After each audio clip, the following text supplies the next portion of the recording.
क्या पाकिस्तान एक देश के रूप में असफल हो गया है? पाकिस्तान अपनी आज़ादी के बाद से लगातार कश्मीर का राग अलापता रहा।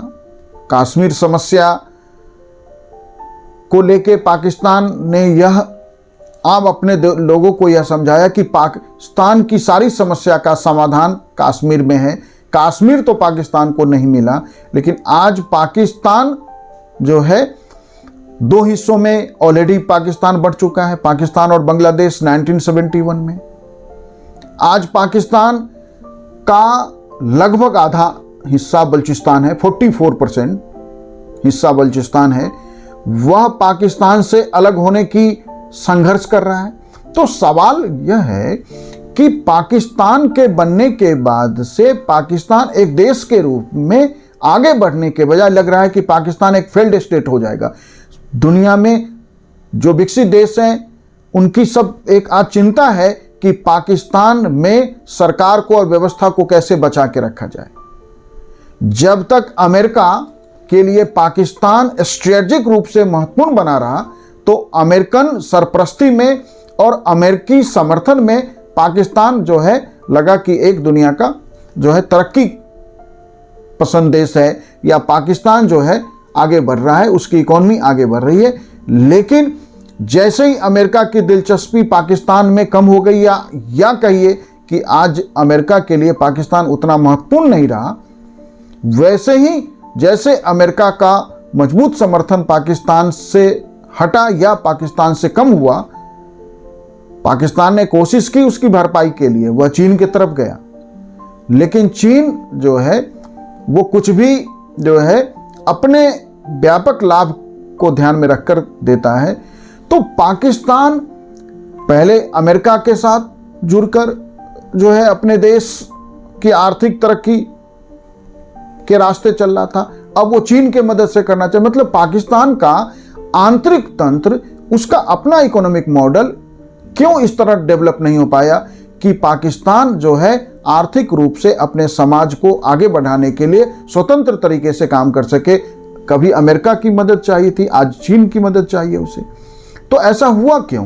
तो देखिए, पाकिस्तान का जो निर्माण है उसमें ही जो पाकिस्तान की समस्या है, उस समस्या के जो बीज हैं, उस समस्या के जो रूट हैं, वो पाकिस्तान के जन्म में ही मौजूद है।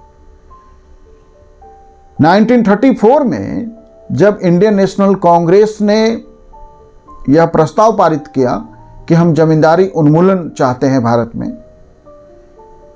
वैसे ही मुस्लिम लीग एक पार्टी के रूप में जो हाशिए पे थी, इवन आम मुस्लिम भी मुस्लिम लीग को वोट करने के बजाय कांग्रेस या दूसरे अन्य दलों को वोट करते थे, वैसे ही मुस्लिम लीग को एक अवसर नजर आया, क्योंकि भारत में अंग्रेजों ने भारत की सत्ता मुख्य रूप से जो है मुस्लिम शासकों के हाथों से छीनी थी। तो आम मुस्लिम के मन में एक घृणा था ब्रिटिश साम्राज्य के लिए, ब्रिटेन के को लेकर। और जब 1934 में कांग्रेस ने यह प्रस्ताव पारित कर दिया कि हम जमींदारी का उन्मूलन चाहते हैं आम आदमी के हित में, वैसे ही मुस्लिम जमींदारों ने इस्लाम के साथ एक गठजोड़, मजबूत गठजोड़ कायम किया। तो कहिए धर्म और जमींदारी का जो गठजोड़ है, जो एलायंस है, उस एलायंस से पाकिस्तान का जन्म हुआ। तो पाकिस्तान का जन्म ही हुआ है धर्म और जमींदारी के नेक्सस से। जब दुनिया के ज्यादातर देश मध्य युग से बाहर निकल रहे थे, वैसे समय मुस्लिम जमींदार और धार्मिक वर्ग का गठजोड़ मुस्लिम लीग के पीछे खड़ा हो जाता है और मुस्लिम लीग को बैक करता है, और मुस्लिम लीग ने अंततः आम मुस्लिमों में अपनी पैठ बनाई और उसने भारत में ऐसी परिस्थिति पैदा कर दी कि पाकिस्तान हमें चाहिए मुस्लिमों का हित भारत में सुरक्षित नहीं है और अंततः देश में दंगे हुए, वो सारे अलग विषय हैं। कैबिनेट मिशन प्लान आया, कैबिनेट मिशन प्लान में उसे मना कर दिया गया। संविधान सभा के चुनाव हुए, संविधान सभा के चुनाव में मुस्लिम लीग को जो है 296 सीट के अगेंस्ट सिर्फ 73 सीट मिला। मुस्लिम लीग को लगा कि वह संविधान सभा में अपनी बातें नहीं मनवा पाएगा। मुस्लिम लीग ने जो है डायरेक्ट एक्शन की घोषणा कर दी और अंततः जो है पाकिस्तान एक देश बना। तो पाकिस्तान एक देश के रूप में जो पाकिस्तान का जन्म है, जो मोहम्मद अली जिन्ना जिसके flag bearer of the Pakistan कहिए, फादर ऑफ द पाकिस्तान है, आइडिया ऑफ द पाकिस्तान है, वैसे पाकिस्तान सब जिन्ना का दिया हुआ नहीं, लेकिन अंततः पाकिस्तान का जो आइडिया को मूर्त किया है, लागू किया है, मोहम्मद अली जिन्ना ने किया। तो जिन्ना ने पाकिस्तान को एक देश के रूप में दुनिया के नक्शे पे लाने में सफल रहे। उसके पीछे दो मुख्य बुनियादी समर्थन था, धर्म वाले लोगों का और जमींदारों का महत्वपूर्ण समर्थन। तो धर्म और जमींदारों के समर्थन से पाकिस्तान बना। अब पाकिस्तान की आजादी के बाद यह जो दोनों वर्ग था, जमींदारों को जो यह गारंटी दी गई थी कि हम आपके हितों की रक्षा करेंगे, क्योंकि उन्हें लगता था कि भारत में कांग्रेस महत्वपूर्ण है और कांग्रेस ने जमींदारी उन्मूलन की घोषणा कर दी है। यदि भारत आजाद होता है तो हमारी जमींदारी चली जाएगी, इसीलिए उन्होंने जिन्ना को समर्थन किया। अब आजादी के बाद पाकिस्तान के लिए यह संभव ही नहीं था, वहां की सरकारों के लिए, कि वह पाकिस्तान में जमींदारी उन्मूलन करे। इसलिए देखिए कि पाकिस्तान में आज भी जमींदारी उन्मूलन नहीं हुआ और जमींदारों का अपना अपना डैन बना हुआ है। वो जमींदार अपने क्षेत्र में आज भी बॉन्डेड लेबर सिस्टम चला रहे हैं, फोर्स लेबर सिस्टम है। वहां वो मदरसे तो खुलने दे सकते हैं, आधुनिक शिक्षा नहीं चाहते हैं कि वो प्रवेश करे उनके क्षेत्र में। तो पाकिस्तान की जो समस्या है वो समस्या है धर्म और जमींदारों का गठजोड़, और धर्म और जमींदारों के इस गठजोड़ को वहां की सेना ने भी समझा कि इन दोनों के समर्थन के बिना जो है सेना प्रभावशाली नहीं हो सकती है। तो आर्मी भी पाकिस्तान के इन दोनों के साथ खड़ी हुई। तो अब ये जो दो का गठजोड़ नहीं, अब ये तीन का गठजोड़ है, धार्मिक वर्ग का, जमींदारों का और पाकिस्तान की सेना का। और उन्हीं जमींदारों परिवारों के बच्चे अब पाकिस्तान की सेना के उच्च पदों पे हैं। तो सेना का समर्थन अब जमींदारों के साथ है, धर्म से जुड़े लोगों का समर्थन भी है। अब ऐसे में पाकिस्तान की आम जनता आर्थिक तरक्की चाहती है। वो आर्थिक तरक्की कैसे होगा? आधुनिक शिक्षा से होगा, क्योंकि अंततः शिक्षा के ही सहारे कोई भी परिवर्तन, कोई भी समाज ला सकता है या लाने में सफल रहा है।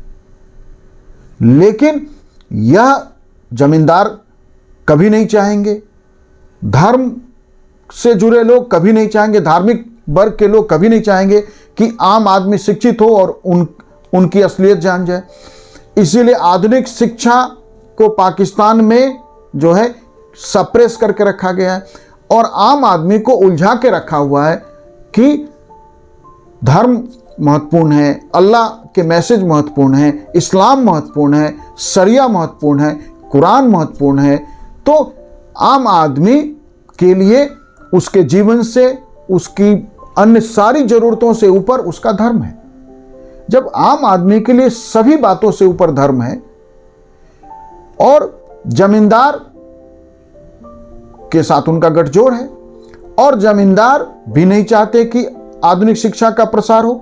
यदि आधुनिक शिक्षा का प्रसार हो तो पाकिस्तान के आम आदमी को यह समझ में आ जाएगा कि उनकी गरीबी, उनकी जहालत, उनकी समस्याओं के लिए जो है ये जमींदार और धर्म का गठजोड़ रिस्पॉन्सिबल है। जिस दिन ये समझ में आ जाएगा उस दिन पाकिस्तान में क्रांति हो जाएगी या परिवर्तन हो जाएगा। यह जमींदारों और धर्म का गठजोड़ चल नहीं पाएगा। यह इसलिए पाकिस्तान में बलूचिस्तान अलग होना चाहता है या पाकिस्तान लगातार कमजोर हो रहा है, वो होता ही रहेगा कमजोर। पाकिस्तान को यदि एक देश के रूप में सरवाइव करना है, दुनिया के नक्शे पे बने रहना है और अपने लोगों को गरीबी और जहालत से बाहर निकालना है, तो वो तभी संभव है जब वहाँ की जनता यह समझे कि अब धर्म जो है व्यक्तिगत विषय है, धर्म प्राइवेट सब्जेक्ट है, धर्म सामाजिक विषय नहीं है, सबसे पहले तो जनता को यह समझना पड़ेगा। अल्लाह के प्रति जो कर्तव्य समझते हैं वो हर व्यक्ति इंडिविजुअली समझे, वह सामाजिक विषय नहीं। जो समाज को एक साथ बांध के जो धर्म ने रखा हुआ है उस बंधन से निकलना पड़ेगा। जमींदारों के विरुद्ध आवाज उठानी पड़ेगी, आधुनिक शिक्षा के लिए आंदोलन करना पड़ेगा। यह जब तक नहीं होगा तब तक पाकिस्तान के एक टुकड़े बांग्लादेश के रूप में हो गए हैं, अगला बलूचिस्तान होगा और जो बचा पाकिस्तान है फिर वो पंजाब और सिंध के बीच का संघर्ष होगा। तो पाकिस्तान की जन्म में ही वो समस्या, वो बुनियादी समस्या जो पाकिस्तान एक देश के रूप में दुनिया के नक्शे पे मजबूती से आगे नहीं बढ़ पाया, उसका कारण है पाकिस्तान के जन्म के पीछे के कारण है। जिन्ना को भी ये बात समझ में आ गया था, लेकिन तब तक बहुत देर हो गई थी।